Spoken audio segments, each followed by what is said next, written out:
Healthcare is too expensive. Employers are offsetting costs onto their employees. Who will make health benefits affordable for hardworking Americans and their families? You will. This is the Empowering Plans Podcast, a show dedicated to helping you once again emphasize the benefit in benefit plan. Now prepare to learn, plan, save, and protect with the FIA Group. Hello, everyone. Welcome to another edition of the Empowering Plans Podcast.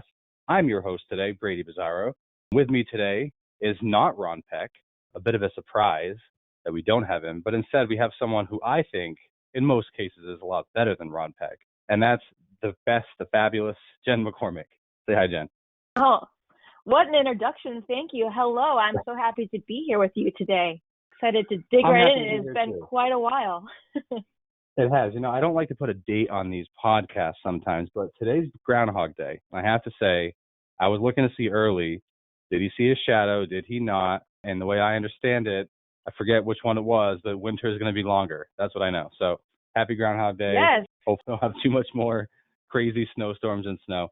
But today, we wanted to have a sort of special edition podcast because we're coming up on, in a couple of weeks actually, the year anniversary, at least for FIA, when we closed down our office and went remote and really started dealing with the pandemic, and it took over everyone's lives. And so what better way to go over that than to look at some of the impacts it's had both for employers, for plans, for people that have children, for all situations. It's really impacted everyone's life, and it forced us to make tough decisions, to put things off, and to deal with a whole complicated array of regulations and statutes, things that are still going on. So I figured we could dig into some of those. And, Jen, just knowing what you've gone through in the last year and the experiences you've had, they're different than me. I live alone. I'm just a young guy, single, how easy it is, right? You, on the other hand, have a lot more going on. So maybe we can start off by talking about some of the experiences and things you've noticed in the healthcare system and what you've seen around your situation having to deal with a pandemic.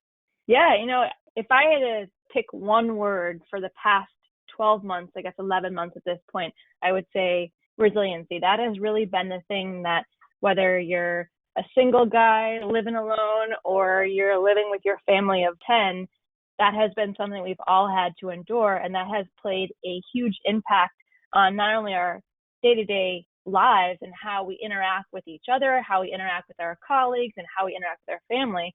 But I think it's important for us to take some time out and really reflect on that and consider maybe are there things that we should be applying from all of the things we have learned over the past year on a go-forward basis. If nothing else, hopefully this will create some additional understanding or a peek into some of the other things that maybe people had to deal with.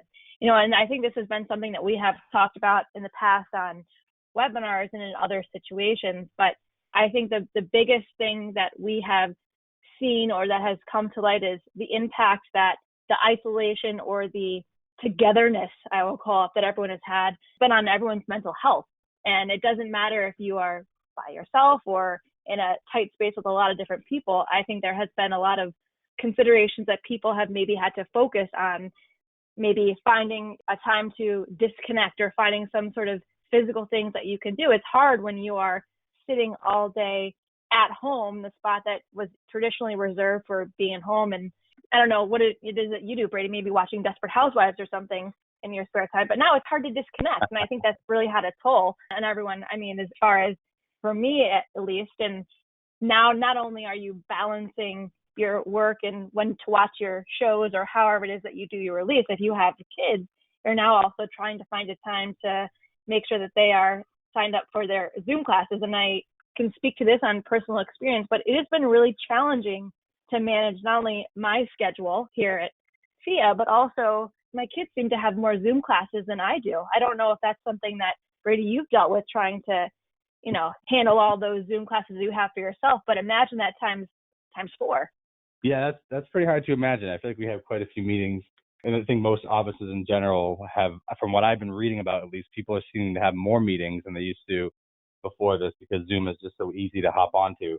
But, I think what we're talking about is a very, very important issue, obviously, in mental health. But I think it's important for employers who maybe haven't paid much attention to this to look and see that, this issue is going to show up in claims. It's going to show up in real cost to them, both in productivity and morale. I mean, it's really at this point pretty undeniable.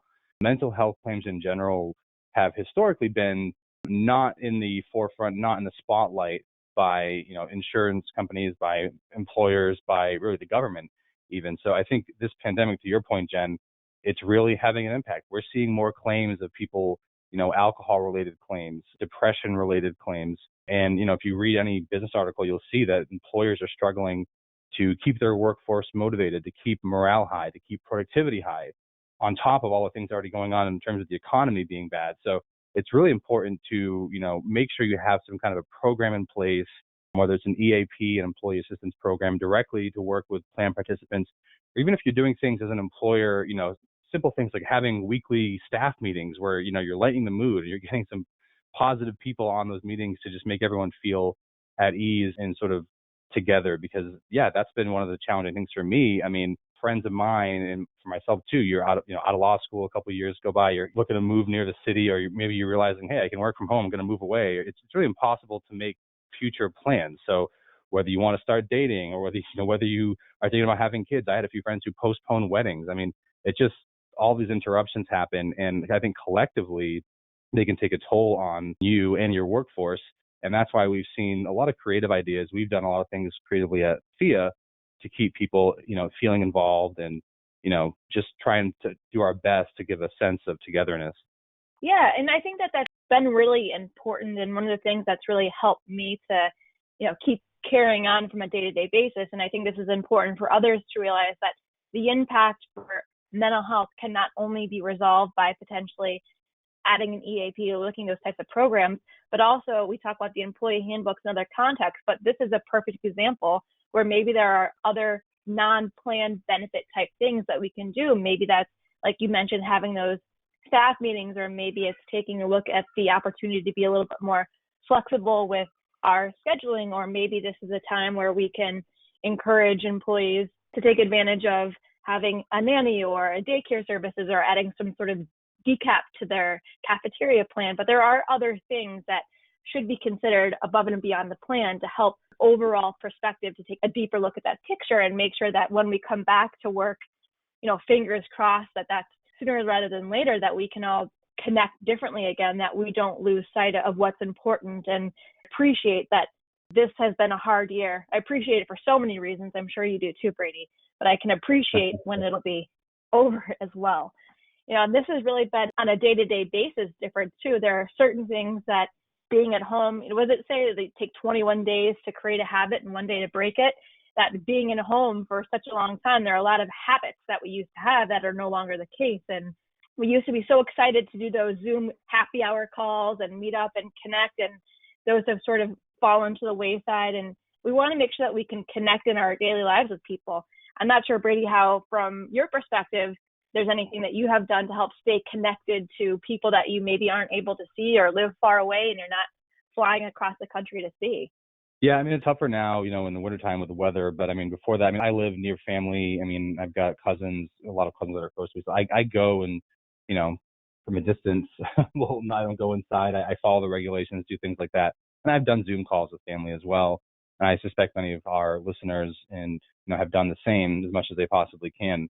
But yeah, over time, it takes a toll and people just get sick of it. And they're sort of wondering, and there were some hopeful signs, I think there still are, in terms of reopening. But now there's a bunch of other concerns about, there's new strains and different variants that are emerging. We do have vaccines. We can talk about that in a second. But I just want to mention a few other things in terms of what you should be doing as an employer to keep your employee population engaged and protected, and also protect yourself. And that is, we covered this as well in a webinar, the issue of missed appointments and undiagnosed conditions. So you really should be encouraging plan members to be utilizing the services that they do have under the plan, whether it's telehealth or just going for appointments. A lot of doctors' offices have resumed in-person appointments for screenings, things like that. And it was, generally speaking, a fear for people to go and have those screenings done. But if you look at some of the data, even around Boston, they suspect that there's many thousands of cases of cancer that have been undiagnosed, and other chronic illnesses that are going to develop that will cost the plan. Not speaking about obviously the negative side effects, the health effects for the person involved, but these are going to be claims that will be more costly down the road. And so there's a concern that we have, in the industry has more broadly, that by not having these upfront diagnostic procedures done, in the first place, it's going to be more costly down the road. And so we would really encourage people to do that. The other thing is, we do have some more clarity on these wellness rules, but people are concerned about, their employees sitting home, not getting much physical exercise. That's not good for physical health, obviously, either. And that can lead to more conditions like diabetes and other things that will be costly to treat. So I think keep those things in mind when you're looking at sort of a holistic approach to combating this pandemic as much as you possibly can. Remember that, it's really all facets of health that you've got to consider. And if you can utilize incentive programs, and we have some of them we've talked about on various other webinars and podcasts and other published materials, using those are a good way to get the employee base engaged and involved in caring about their health, even at a time when it's really hard to do that sometimes. No, I totally agree. And having those virtual visits are definitely important, and it can be scary. I mean, going to the dentist, it can be very scary when obviously you're unmasked to have your dental appointment. So I can definitely understand where those fears are coming from, but there is a much larger, you're right, underlying concern that if people continue to put those things off, that later on we are going to see substantial claims.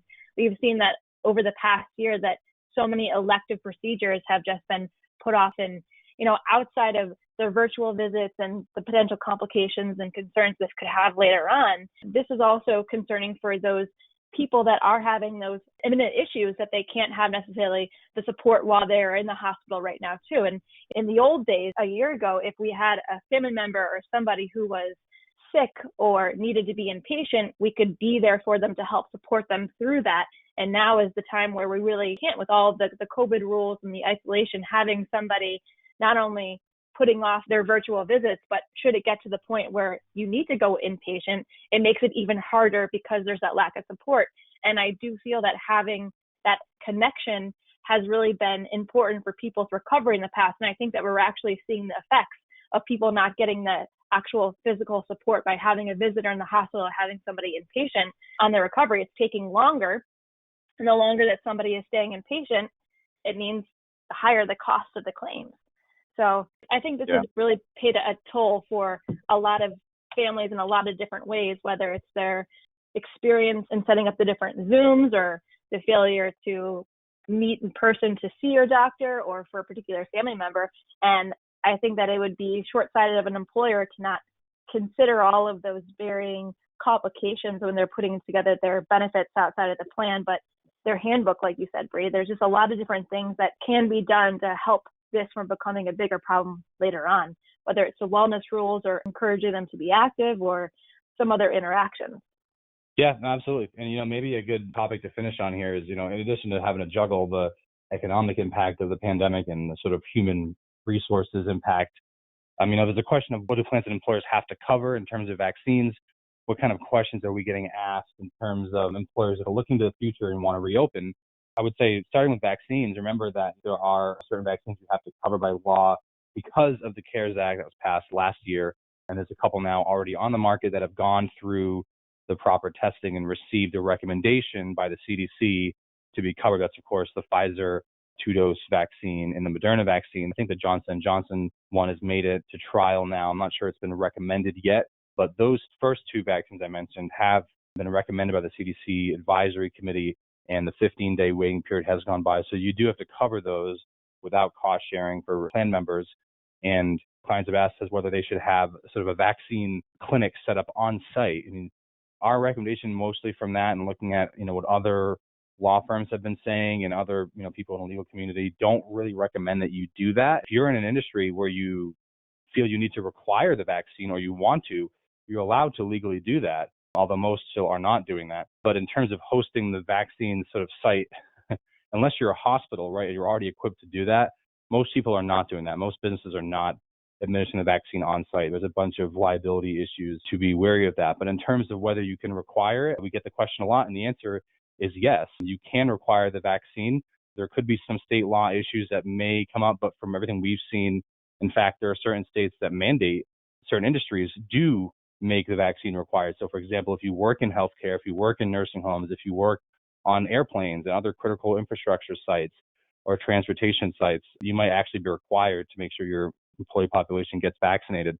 Otherwise, you can, if you're a private employer, require it. There are some caveats to that under the EEOC and ADA guidance, the federal rules against discrimination and civil rights, for example, where if employees have objections to the vaccine that are religious-based, then you need to give them an exception to that requirement. But that's a question we get a lot, Jen. And I think what we're going to see is, a more popular option will be for people to require that employees have received the vaccine before they come back to the office. I know a lot of large employers are considering that. Those who rely on physical offices are having their employees, sign off when they do get the vaccine. Of course, at this point, most people haven't gotten it. I think only like 2 or 3% of the population have gotten it, but that may become more popular as we go down the road in terms of employers keeping their workplace safe, being able to verify and certify that people that are in the building have been vaccinated. So that would be hopefully a good thing to expand on as we can get the vaccine more available to the general public. But I mean, other than the vaccine, just quickly, I'll offer, what I said before in terms of what employers are doing. They're doing what we did, right, last spring and still do to this day, where we have a series of checks along the way, certification forms that your employees fill out, confirming that they don't have COVID, that they have not been exposed to COVID, they don't have symptoms of COVID, having temperature checks along the way, having desks spaced out enough, using plexiglass if you need to, keeping cleaning supplies really on demand and available at all times, and then limiting, of course, the size of the population you have in the office to whatever state or local requirements are. I mean, those are the bare minimum things that you should be doing already and probably will have to keep doing through the end of this year. But hopefully, as vaccines become more available, that'll be the best tool in the arsenal. So that's what I expect to see as we go through the rest of the year. How about you, Jen? You're totally right. And, not to bring it back full circle, but if you've seen the movie Groundhog Day, this is the best way for us to do all those checks and temperature check-ins and the distancing, making sure that we have all those things in place are really going to be the best way to make sure that it's not a legitimate real-life Groundhog Day situation going forward into 2021. And look, the last part, which we'll cover this extensively too, is we expect to see more COVID relief bills passed, more regulations, more guidance issued. And as we do see that, we'll of course bring it to you, in some kind of a live format if we can, but also our consulting inbox is always open and for you to ask us the questions about, what's going on a regulatory scale, and we'll be happy to provide those answers. But for now, I think we've covered really a unique set of topics in the sense that we talked a bit more about our own experience with the pandemic and how we've gone through it. So hopefully our listeners found that useful. And so on behalf of myself, Jen McCormick, and Pat, the man, the producer, Santos, I want to thank you all for tuning in to another episode of Empowering Plans, and we'll see you next time.